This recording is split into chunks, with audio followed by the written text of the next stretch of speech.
We hope you enjoy today's story. I would like to say that my heart was broken. I would like to say that I was devastated by her actions, but I cannot. Honestly, I felt more relief than anything else. Did I wish things had been different? With all my heart. I loved her, I cared for her, I wanted to build a life with her. I wanted to have children with her and raise them together in love and happiness. But it was not meant to be. It wasn't always like this. There was a time when we had a very happy life, and we were head over heels in love, at least I was.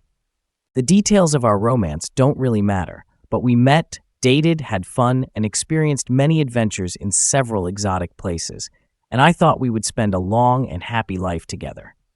We were both young, had higher education, and had great, well-paying careers with plenty of room for growth. We bought a nice house in a good neighborhood and were on the right path to realizing our dream. Linda is a beautiful, intelligent woman. However, I was to find out that she was also very manipulative, cruel, and seemed to take pleasure in causing others significant emotional pain when she felt like it. In short, she was a nasty piece of work. If I had to describe myself, I am above average in looks and height, and I am in excellent physical shape. I am not Adonis, but I am quite fit. We were married for just over 3 years when everything started to change.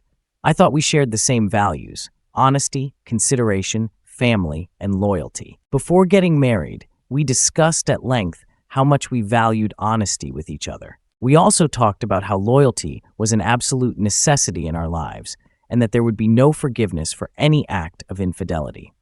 We also discussed wanting to have a family. We hadn't decided on the number of children we wanted, but we knew it would be at least 2.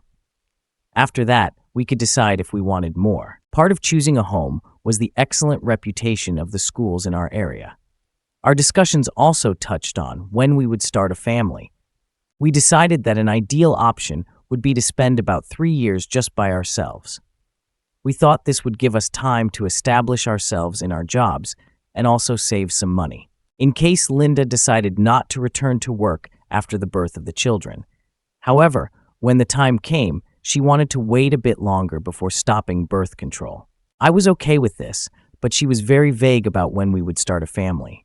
Again, I did not insist, but I asked why she felt the timing was not right. Again, she was very vague and never explained the reason why she wanted to wait.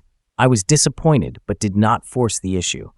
I was ready to give her space to think. Soon after this discussion, other things began to change. It happened gradually, but it was as mundane as any story about marital infidelity. She started working late, not too late, but later than before. The reasons given were promises of some promotion at work with a good salary increase and a bonus. However, nothing specific was said. The next issue was the infamous Girls' Nights Out (G&O). She claimed to be getting to know the women she worked with on a more personal level. According to her, this would help with the mystical promotion she was working on. During this time, she seemed to dress a bit better, more sexually, and took more care of her appearance. Of course, all this was supposedly for the sake of career advancement. Along with working late, the G&Os, and spending more time at the gym, to reduce her stress, we spent less and less time together. Moreover, her attitude towards me began to change. It started with subtle remarks and mild criticism. Nothing too extreme, just more negative comments than ever before, with a sharp edge. Furthermore, the comments were about things that didn't really matter. It seemed like she was trying her hardest to offend me. In other instances, she behaved disrespectfully. I talked to her about this, but she always attributed a distress from work or said I was too sensitive. When I discussed the changes in her personality, she promised to improve, but it never happened. When I expressed my concerns more sharply about her behavior, she became defensive and/or openly started to belittle me. When I approached her about it, I was met with silence. This type of emotional roller coaster was very hard for me. I valued communication, but I wasn't getting it, or it was so negative that at times I avoided open confrontation. However, there were moments when discussions turned into arguments. In other instances, her attitude was indifferent. She acted as if she didn't care about my feelings or concerns. I truly felt that she was playing games with me for some twisted reason.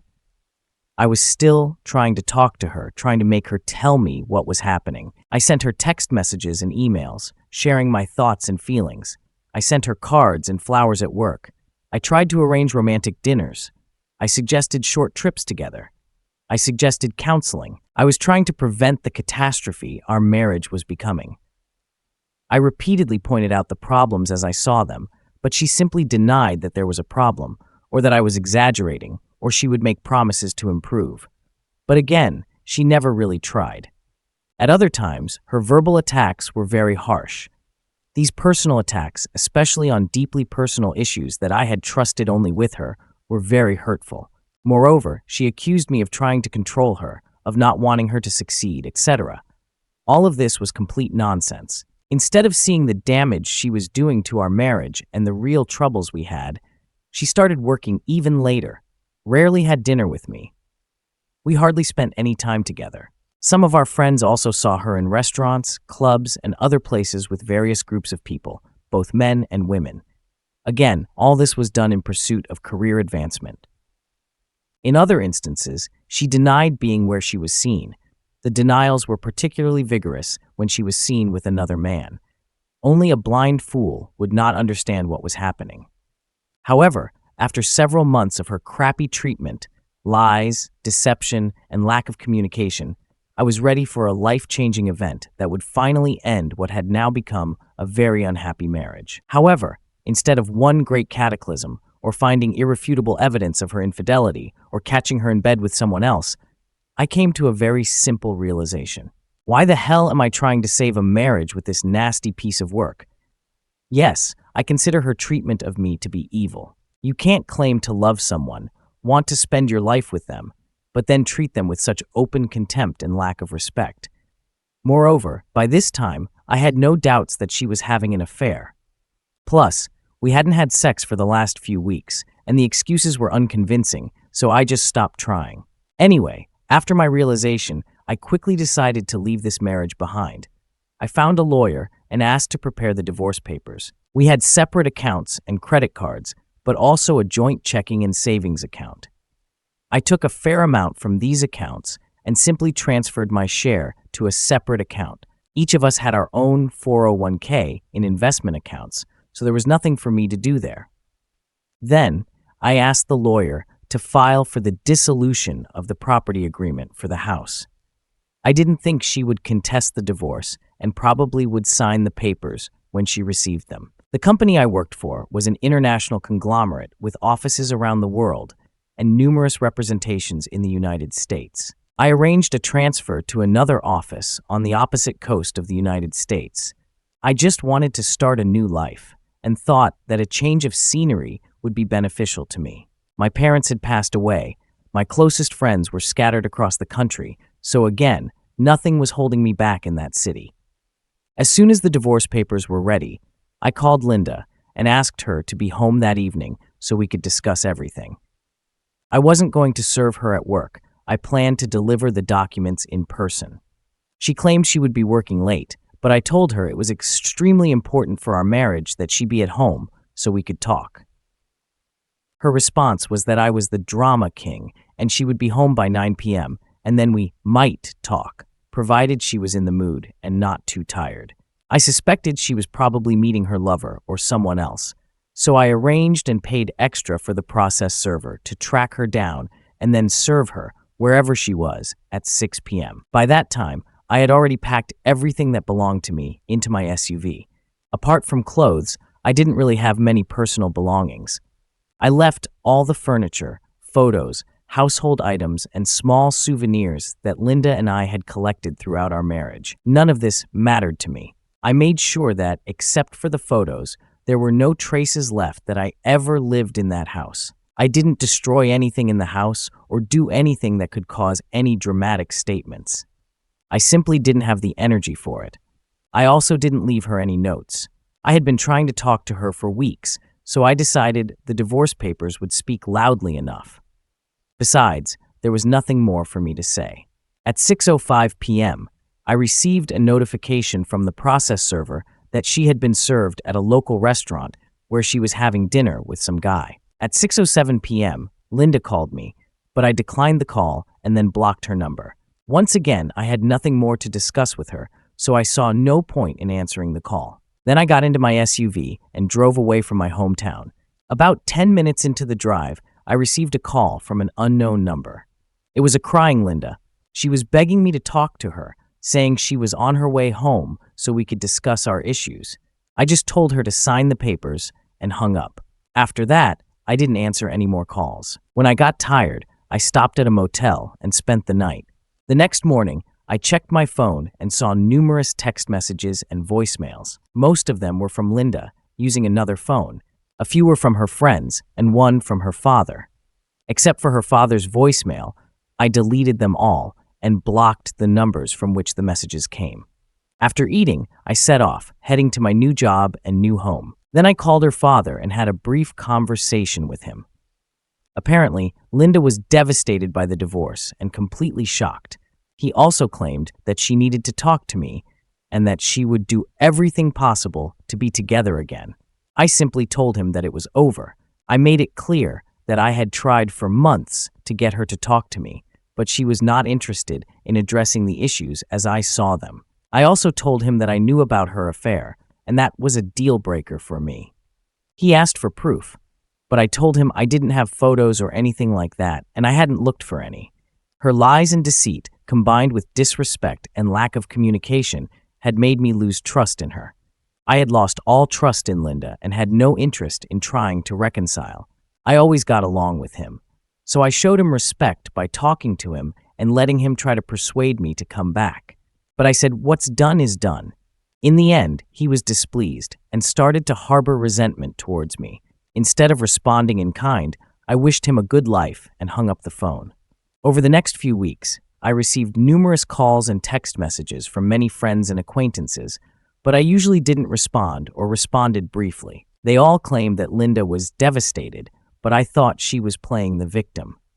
Perhaps she had her own realization, but it didn't matter. I was no longer interested in her or her desires. My life with her was over. I did hear from my lawyer about a possible court-mandated counseling, but a quick teleconference with my lawyer, her lawyer, and the judge made that issue moot. I very clearly stated my stance on our marriage and reconciliation, combined with the fact that I now lived thousands of miles away, so the judge dismissed her request. I never believed that Linda truly wanted to reconcile. I thought, and still think, that it was all for show. Again, it seemed like she enjoyed playing the victim. Since I never answered calls from numbers not in my contact list, I never spoke to her in person. However, she managed to leave me a few voicemail messages. As soon as I heard her voice, I just deleted them, blocked the number, and of course, never responded. She also tried to send me emails, but as soon as I realized they were from her, I just blocked the address and deleted them. Finally, just over 6 months after I left, I received a divorce decree in the mail. After that, I hardly heard anything about Linda. Sometimes I heard about her from a few friends and acquaintances, but mostly I politely listened and never asked for details. Over time, she was mentioned less and less. I never understood what happened to her, what made her treat me the way she did. The change in her was very striking and uncharacteristic, at least for the person I thought she was. Maybe she had been pretending all along, and the false face she showed eventually exposed her, or maybe she had some mental disorder. Or perhaps the prospect and reality of starting a family drove her mad and triggered the downfall of our marriage. I will never know, but I have come to terms with my decision never to find out what made her treat me in our marriage with such disrespect and malice. I know some people might want to know why I didn't try to burn her to the ground, but honestly, I had neither the desire nor the energy. It takes too much effort and time to set everything up. Once I had my moment of realization, I saw no need for retaliation, and I didn't need any proof of her infidelity. What would that prove? Especially considering I didn't care who was blamed for the end of our marriage. If she lied and told the world I was at fault, who cares? I no longer allowed her to control me in any way. Moreover, I distanced myself from her and everyone else in that city. I don't care what they think of me. I took my chance to start over, as I wanted and needed. In the end, living well is the best revenge, and I am certainly doing just that. Thank you for being with us and listening until the end. If you found it interesting, please subscribe, give us a like, and leave your comments. And we'll see you on the next story.